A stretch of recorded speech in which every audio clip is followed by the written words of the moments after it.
11 जून को दिल्ली सरकार के शिक्षा विभाग ने एक आदेश निकाला। उन्होंने आदेश निकाला कि कोई भी दिल्ली सरकार के स्कूलों में अगर कोई शिक्षक है जो एक स्कूल में 10 साल से ज़्यादा से पढ़ा रहे हैं तो उनका कंपलसरी ट्रांसफ़र होगा, वो चाहें या ना चाहें, उस स्कूल के बच्चे चाहें या ना चाहें, वो अच्छे टीचर हैं या ख़राब टीचर हैं, सब टीचर्स का कंपलसरी ट्रांसफ़र होगा। ये आदेश बिल्कुल गलत है, शिक्षा विरोधी है और इस आदेश को खारिज करने के लिए 1 जुलाई को मैंने दिल्ली के शिक्षा विभाग के सचिव, दिल्ली के शिक्षा विभाग के निदेशक को डायरेक्शंस दी। ये आदेश क्यों गलत है? ये आदेश इसलिए गलत है कि ये वही दिल्ली सरकार के टीचर्स हैं, ये उन्हीं सरकारी स्कूलों के टीचर्स हैं जिनकी पिछली 10 साल की मेहनत से दिल्ली के सरकारी स्कूलों में कायापलट हुआ है। ये वही टीचर्स हैं जिनकी मेहनत से दिल्ली सरकार के स्कूलों के बच्चे आईआईटी में जा रहे हैं, जेईई का एग्ज़ाम क्लियर कर रहे हैं, नीट का एग्ज़ाम क्लियर कर रहे हैं। ये वही टीचर्स हैं जिनकी मेहनत से दिल्ली के सरकारी स्कूलों के नतीजे प्राइवेट स्कूलों से बेहतर आ रहे हैं। ना सिर्फ दिल्ली के सरकारी स्कूलों में बल्कि हमारे देश की न्यू एजुकेशन पॉलिसी जो 2020 में निकल के आई है, बिल्कुल स्पष्ट तौर से कहती है कि बार बार ट्रांसफ़र की प्रक्रिया, बहुत बड़े स्केल पे ट्रांसफ़र की प्रक्रिया टीचर्स में नहीं होनी चाहिए। टीचर्स को एक स्कूल में रहना चाहिए और अनलेस कोई बहुत ही स्पेशल सरकमस्टेंस हो, टीचर्स को एक ही स्कूल में पढ़ाना चाहिए। आप इस बात को समझिए, सरकारी स्कूल में कौन से बच्चे आते हैं? सरकारी स्कूल में बच्चे आते हैं जो इस शहर के सबसे गरीब परिवार से होते हैं।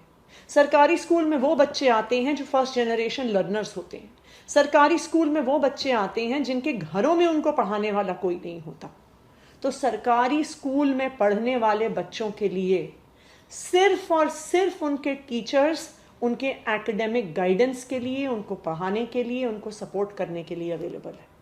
जब एक झटके में स्कूल के आधे टीचर्स बदल दिए जाते हैं, जब उनको एक झटके में ट्रांसफ़र कर दिया जाता है तो पूरा स्कूल अस्त व्यस्त हो जाता है, पूरे स्कूल में पढ़ाई लिखाई का माहौल ख़राब हो जाता है। और यही सब कारण थे जिसकी वजह से 1 जुलाई को मैंने शिक्षा विभाग के अफसरों को ये आदेश दिए कि टीचर्स को इस तरह से कंपल्सरली ज़ोर ज़बरदस्ती के साथ ट्रांसफ़र नहीं किया जाएगा। लेकिन मेरे आदेश के बावजूद 2 जुलाई को लेट नाइट, रात के बीचों बीच 5000 टीचर्स का ट्रांसफ़र ऑर्डर निकल जाता है। सवाल ये उठता है कि मेरे आदेश के बावजूद शिक्षा में इसका नेगेटिव असर पड़ेगा, उसके बावजूद क्यों दिल्ली सरकार के अफसर ऐसा ऑर्डर निकाल रहे हैं? क्या अब ऐसा समय आ गया है कि दिल्ली सरकार के ही अफसर दिल्ली के सरकारी स्कूलों को खराब करना चाहते हैं? ये भी खबर आ रही है जो बहुत चिंताजनक खबर है कि इस ट्रांसफ़र की प्रक्रिया में बहुत भ्रष्टाचार हुआ है। टीचर्स ने अपने ट्रांसफ़र्स रुकवाने के लिए, ऐसा कहा जा रहा है, कई अफसरों को रिश्वत दी है, कई लोगों ने रिश्वत का लेन देन किया है।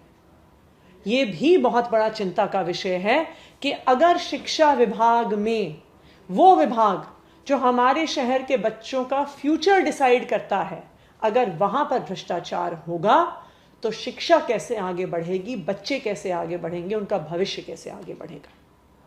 मैंने आज सुबह दिल्ली सरकार के चीफ सेक्रेटरी को आदेश दिया है और उनको कहा है कि इस ट्रांसफ़र ऑर्डर पे, जिसके तहत एक स्कूल में 10 साल से ज़्यादा समय से कोई पढ़ाने वाले टीचर को कंपलसरी ट्रांसफ़र जो किया गया है, इस ट्रांसफ़र के ऑर्डर को रोका जाए और तुरंत रोका जाए। मैंने उनको ये भी आदेश दिया है कि इस पूरे ट्रांसफ़र की प्रक्रिया में भ्रष्टाचार की जांच की जाए और अगर कोई भी अफसर भ्रष्टाचार में शामिल है, टीचर से रिश्वत लेने में शामिल है, तो उस पर सख्त से सख्त कार्रवाई तुरंत की जाए। दिल्ली सरकार, अरविंद केजरीवाल की सरकार बच्चों की शिक्षा के साथ कोई भी कॉम्प्रोमाइज़ नहीं होने देगी। अरविंद केजरीवाल की सरकार टीचर्स का सम्मान करती है। हमारी सरकार ये जानती है कि यही टीचर्स हैं जो बच्चों का भविष्य बनाते हैं। और यही टीचर्स हैं जिन्होंने सरकारी स्कूलों को सुधारा है। हम टीचर्स के साथ हमेशा खड़े रहे थे और टीचर्स के साथ हमेशा खड़े रहेंगे।